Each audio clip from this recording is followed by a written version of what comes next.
सतगुरु रूपी प्यारी सात संगत जी, प्यार और सत्कार से कहना, धन निरंकार जी। सतगुरु माता जी निरंकारी राजपिता जी, सात संगत मां निरंकार का दासी हर पल बारंबार शुक्राना करती है और सतगुरु के चरणों से यही आशीर्वाद मांगती है, हे देव समर्पित कर पाऊं हर श्वास तुम्हारे चरणों में दृढ़ से दृढ़तर होता जाए, विश्वास तुम्हारे चरणों में। हे सतगुरु सच्चे पातशाह, जिस तरह आप जिन्हें ब्रह्म ज्ञान दिया है, इसी तरह हमारे मन में ये पूर्ण विश्वास भी देना, मजबूत विश्वास देना, ताकि हम इस ब्रह्म ज्ञान पर दृढ़ विश्वास करते हुए आगे से आगे बढ़ते चले जाएं और हम दूसरों के बारे में पहले सोचें, बाद में अपने बारे में सोचें। कहते हैं जो दूसरों के बारे में सोचते हैं, जो दूसरों का ध्यान रखते हैं, सही मायनों में वही महापुरुष कहलाते हैं। ऐसे ही दासी एक स्टोरी आप जी के चरणों में शेयर करने जा रही है। आप जी प्रवान करें, अगर कोई गलती हो जाए तो क्षमा करें। सात संगत जी कहते हैं, एक गांव के कुछ स्टूडेंट्स डेली दूसरे गांव के स्कूल में एक साथ जाते और वापस घर लौटते थे। एक दिन वापस लौटते समय उन्हें लगा कि उनमें से एक स्टूडेंट कम है। जब खोजने पर पता चला कि वह स्टूडेंट पीछे रह गया है, सभी स्टूडेंट्स वापस उस एक स्टूडेंट के पास पहुंचे जो पीछे रह गया था। वो देखने लगे कि क्या हुआ है। तो उस स्टूडेंट ने पूछा कि तुम पीछे क्यों रुक गए हो। तो आगे से जो वो दूसरे स्टूडेंट्स कहने लगे कि हम ये देख रहे हैं कि आपको क्या हुआ है। उस स्टूडेंट ने वहीं से कहा, ठहरो मैं आता हूँ। वह धरती में गड़े हुए खूंटे को उखाड़ने के लिए उसे जोर जोर से हिला रहा था। तभी एक फ्रेंड ने पूछा, तुम उस खूंटे को क्यों उखाड़ना चाहते हो। तब उस स्टूडेंट ने कहा, वह बीच रास्ते में था और वहां आने जाने वाले उसकी ठोकर से गिर पड़ते थे, इसलिए मैंने उसे हटाना उखाड़ना ही सही समझा। यह बात सुनकर सभी स्टूडेंट्स हैरान हो गए। यह स्टूडेंट और कोई नहीं बल्कि स्वतंत्र भारत के प्रथम गृह मंत्री लौह पुरुष सरदार वल्लभ भाई पटेल थे। यदि हम अपने अतिरिक्त, अपने अलावा दूसरों की सुख सुविधा के बारे में भी विचार करें तो जीवन और अधिक आनंदित व सुखमय हो जाता है, सुखी हो जाता है। इसलिए हमें सतगुरु माता जी भी बार बार यही समझाते हैं कि हमने अपने से पहले दूसरों के बारे में सोचना है। जिस तरह हम समागम में जाते हैं, सत्संग में जाते हैं, तो हम नमस्कार की लाइनों में लगे हैं, तो हमने वहां पर भी ऐसे आगे आगे बढ़ने की कोशिश नहीं करनी है, बल्कि हमने दूसरे महापुरुषों के बारे में सोचना है। हमने उनको कहना है कि आप आगे और अपने आप को पीछे ही रखना है। तो इस तरह हमने धक्का मुक्की भी नहीं करनी है। जैसे लाइनें लगी होती हैं तो पीछे से इतनी जोर से प्रेशर धक्के का आता है कि कई बहनें तो गिर ही जाती है, कई बहनों के बच्चे गोदी में होते हैं और कई बुजुर्ग बहनें भी होती हैं। तो इसलिए हमें सतगुरु समझाते हैं कि हमने अपने से पहले दूसरों का ध्यान रखना है। चाहे हम लंगर हाल में जा रहे हैं, चाहे हम कैंटीन में लगे हुए हैं लाइनों में, चाहे हम नमस्कार की लाइनों में है, प्याऊ में है, टॉयलेट में है, कहीं पर भी है, तो हमने वहाँ पर इस तरह धक्का मुक्की नहीं करनी है। हमने लाइन में लगना है और अपनी टर्न का, अपनी बारी का इंतजार करना है। हमने आगे बढ़ने की कोशिश नहीं करनी है। हमने मर्यादा और अनुशासन में रहकर भक्ति करनी है। यही महापुरुषों की निशानी होती है। सही मायनों में वही महापुरुष होते हैं जो महान कर्म करते हैं। दासी ऐसे ही कुछ बातें आप जी के चरणों में शेयर करने जा रही है। आप जी परवान करना। ये जो दासी रखने जा रही है आप जी के चरणों में, ये बात सच्ची घटना ये कैथल वाले महापुरुष जी ने कही है। कहने लगे, काफी साल पहले की बात है ये, अभी की बात नहीं है, बहुत साल पहले की बात है और हरियाणा समागम की बात है। कहते हैं 3 परिवार एक ही गाड़ी से सतगुरु बाबा जी के दर्शन करने वे समागम का आनंद लेने के लिए भिवानी समागम में पहुंचे थे। दूसरे दिन गुरु वंदना के बाद जब तीनों परिवार खुशी खुशी घर लौटने लगे तो रात के 11 बज चुके थे और वे भिवानी से 30 किलोमीटर दूर आ चुके थे कि अचानक एक महात्मा का फोन आया। समागम मैदान से किसी बहन का फोन था जो उन्हें जानती थी। बहन ने विनती की थी कि उनका एक रिश्तेदार ब्रह्मलीन हो गया था और उसका वहां पहुंचना जरूरी था, मगर प्रॉब्लम यह थी कि उस बहन के हस्बैंड को, जो कि सेवा की विशेष ड्यूटी पर थे, उन तक पहुंचने में समय लग सकता था।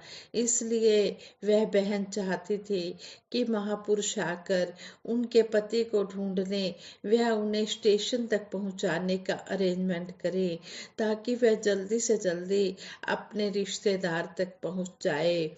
महापुरुषों ने सारी बात तीनों परिवारों को बताई और पूछा कि क्या करना चाहिए। सभी ने कहा कि हमें दूर पहुंचना है, रात का समय है, समागम में तो अनेकों महात्मा हैं, कोई न कोई अरेंजमेंट हो ही जाएगा, आप चले चलिए, घर की तरफ चले चलिए। मगर महात्मा ने गाड़ी वापस करवा ली, उस बहन तक पहुंचे, उन्हें हौसला दिया, उनके पति को ढूंढा, दोनों को स्टेशन तक पहुंचाया और अरदास करते हुए उन्हें गाड़ी में बिठाकर उनसे विदा ली। इस सारे काम में उनको 2 घंटे लग गए। रास्ते में सभी ने पूछा कि आपने हमारी बात क्यों नहीं मानी। उस महात्मा ने कहा कि दास तो यह सोच रहा था कि कल आप में से भी कोई उस बहन की जगह हो सकता है और एक सच्चा गुरसिख कभी दूसरे गुरसिख की बात नहीं काटता है। सच्चा गुरसिख वही होता है जो जो मुसीबत में कोई भी गुरसिख है उसके काम आए, उसकी मदद करे। संपूर्ण हरदेव वाणी में भी सतगुरु बाबा हरदेव सिंह जी महाराज समझाते हैं, भगत मदद करता तो कहता दाता तेरी रहमत है, किसी के काम आ पाने की बख्शी तूने ताकत है। दान भी करता है तो नजरें नीची करके करता है, कोई उसे नादानी समझे वो इस बात से डरता है। सही मायनों में असली भगत वही होता है जो सतगुरु के गुरु सिखों से भी डरता है, उनकी बात को मानता है, उनके वचन को मानता है। तो सतगुरु ऐसे गुरसिख पर बलिहार जाता है। सतगुरु ऐसे गुरसिख पर बड़ा ही खुश होता है जो गुरसिख आपस में प्यार से रहते हैं। कहते हैं सतगुरु कब खुश होता है, जब निरंकार की स्तुति की जाती है, जब निरंकार का सिमरन किया जाता है तब खुश होता है। नहीं, सतगुरु तब खुश तो होता है कि ये निरंकार का सिमरन कर रहे हैं, पर ज्यादा खुश नहीं होता है क्या निरंकार तब खुश होता है जब सतगुरु की प्रशंसा की जाती है? निरंकार खुश तो होता है जब सतगुरु की प्रशंसा की जाती है, लेकिन ज्यादा खुश नहीं होता है। सतगुरु निरंकार कब खुश होते हैं? जब हम सब गुरु सिख आपस में प्यार से एक दूसरे के साथ रहते हैं। तो इस बात से हमें यही, इस घटना से हमें यही सीखने को मिला है कि हमने दूसरों के काम आना है। जो दूसरों के काम आते हैं, सही मायनों में वही जीवन जीते चले जाते हैं। अपने लिए भी जीना क्या कोई जीना कहलाता है? जीना वही होता है जो दूसरों के काम आता है। जिस समय जिसको किसी हेल्प की जरूरत होती है, सहायता की जरूरत होती है, उस समय जब उसकी हेल्प हो जाती है तो उसके अंदर से, आत्मा से इतने आशीर्वाद निकलते हैं कि जिसका कभी बयान नहीं किया जा सकता। जिस तन लागे सो तन जाने। जब किसी के साथ ऐसा कुछ समय होता है तो फिर उसकी जब हेल्प होती है तो उसी को पता होता है कि किस तरह उसके मन से, उसकी आत्मा से दुआएं निकलती हैं। कहते हैं जिसने गुड़ खाया होता है वही बता सकता है कि गुड़ की मिठास क्या होती है। जिसने गुड़ कभी खाया ही नहीं, कभी चक्कर देखा ही नहीं है, सिर्फ गुड़ हाथ में लिया हुआ है, तो वो क्या उसका स्वाद बताएगा। इसी तरह जो संतों महापुरुषों के काम आता है वही बता सकता है कि संतों की सेवा करने में कितना आनंद मिलता है। और फिर सतगुरु का शुक्राना ही निकलता है। ये सच्चे बादशाह शुक्र है, तूने हमें इस काम के लिए, तूने इस घट को इस काम के लिए चुना। हे दातार सच्चे बादशाह, इतना बल बख्शना कि हर एक संत के मैं काम आ सकूं। हे मेरे मालिक दीनदयाल, तू ही सब कुछ करने वाला है, मेरी तो कोई औकात नहीं है। तेरी रहमतों में अपनी औकात को ना भूले। हे मेरे दाता, तूने ही तो हमें बल बख्शा है, तूने ही हमें ब्रह्म ज्ञान देकर जन्म मरण के बंधन काटे हैं, तू ही हमें शक्ति दे रहा है। तेरे सेवा में तो हजारों, लाखों, करोड़ों संत खड़े हैं। मेरे मालिक दीनदयाल, अगर ये घट इस सेवा में नहीं काम आएगा तो दूसरा घट आगे आ जाएगा, लेकिन इसमें जो घट सेवा से वंचित रह जाएगा वो घट अपना ही नुकसान करवाएगा। इसलिए सतगुरु बार बार यही आशीर्वाद देते हैं कि हमने सेवा सिमरन सत्संग से कभी भी हमने मुख नहीं मोड़ना है। हमने अपना मुख जो है सेवा सिमरन सत्संग की तरफ रखना है। जैसा गुरु का आदेश आए उसको मानते चले जाना है। मुख गुरु तो ना मोड़ी, नहीं तरुल जाएगा, टोए किसे नहीं देनी, जे तू भूल जाएगा। मुख कभी भी गुरु से ना मुड़े। जिसका मुख गुरु की तरफ से मुड़ गया वो मनमुख हो गया, और जब मनमुख हो गया, संसार में उसका मन लग गया, तो फिर वह अपने ये श्वासों को यूं ही व्यर्थ ही गंवा देगा। इसलिए सतगुरु बार बार हमें समझाते हैं कि हमने अपने मन को सेवा सिमरन सत्संग के साथ लगा के रखना है। जो संतां दी सेवा अंदर तन मन धन लगांदा है, मन दी मैल असल विच अपनी समझो तो ही ਜਾਂਦਾ है। सतगुरु ਦੇ ਉਪਦੇਸ਼ ਤੋਂ ਵੱਡੀ ਹੁੰਦੀ ਕੋਈ ਬਾਣੀ ਨਹੀਂ। ਮਨ ਆਪਣੇ ਨੂੰ ਪੇਟ ਚੜਾਣਾ ਇਸ ਤੋਂ ਵੱਧ ਕੁਰਬਾਨੀ ਨੇ। ਜਿੱਥੇ ਬਹਿ ਕੇ ਰੱਬ ਨਾ ਭੁੱਲੇ, ਵੱਡੀ ਥਾਂ ਵੱਡਾ ਸਥਾਨ, ਵੱਡੀ ਭਗਤੀ ਉਹਨੂੰ ਕਹਿੰਦੇ ਜੋ ਸਤਿਗੁਰੂ ਕਰ ਲਏ ਪ੍ਰਵਾਨ। ਇਹਨਾਂ ਗੱਲਾਂ ਦਾ ਜੋ ਬੰਦਾ ਅਮਲੀ ਕਰਦਾ ਏ ਪ੍ਰਚਾਰ, ਕਹੇ ਅਵਤਾਰ ਉਹਨਾਂ ਤੋਂ ਜਾਵਾਂ सौ सौ वारी मैं बलिहार। शहनशाह जी भी इस शब्द द्वारा यही समझा रहे हैं कि जो संतों की सेवा में अपना तन मन धन लगाता है वो अपने मन की मैल को धो रहा होता है। सतगुरु के उपदेश से बड़ी कोई वाणी है ही नहीं है, और मन को सतगुरु के चरणों में समर्पित करना ही सबसे बड़ी कुर्बानी है। जहाँ पर बैठकर ये निरंकार नहीं भूलता है, इसकी याद बनी रहती है, वही स्थान सबसे बड़ा माना जाता है। और बड़ी भक्ति भी उसी को कहते हैं जो सतगुरु परवान कर लेता है। बड़ी भक्ति वही होती है जो सतगुरु के कहे अनुसार की जाती है।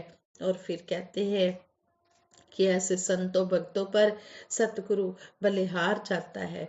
ये निरंकार बलिहार जाता है, उसको कोई भी कमी नहीं आती है। उसके जीवन में हमेशा खुशियां आनंद रहते हैं। उसे कुछ मांगना नहीं पड़ता है, बिना मांगे ही ये सब कुछ देता चला जाता है। आओ दातार से हम हमेशा दातार को ही मांगे, दाते तो ये अपने आप ही देता चला जाता है। जो इसको अच्छा लगता है ये अपने गुरसिक को देता चला जाता है। हम कभी भी इंटरफेयर किसी बात में भी ना करें। हम हमेशा यही अरदास करें कि मेरे मालिक दीनदयाल, जिस तरह आप जिन्हें अपने चरणों से जोड़ा है, इसी तरह अंतिम श्वास तक अपने चरणों से जोड़ कर रखना। जो आप जी को अपने भगत के लिए सुखदायी लगता है सो ही देना, और हमें हमारे अंदर भी इतना सब्र सिदक देना कि जो भी मिल रहा है हम उसमें खुश रहें। कभी भी हम शिकवे ना करें, शिकवे से हम शुक्राने में आए, शुक्र शुक्र करते ही जाए। दासी से विचार करते हुए बहुत सी गलतियां हुई होंगी, आप जी दासी को क्षमा कर देना।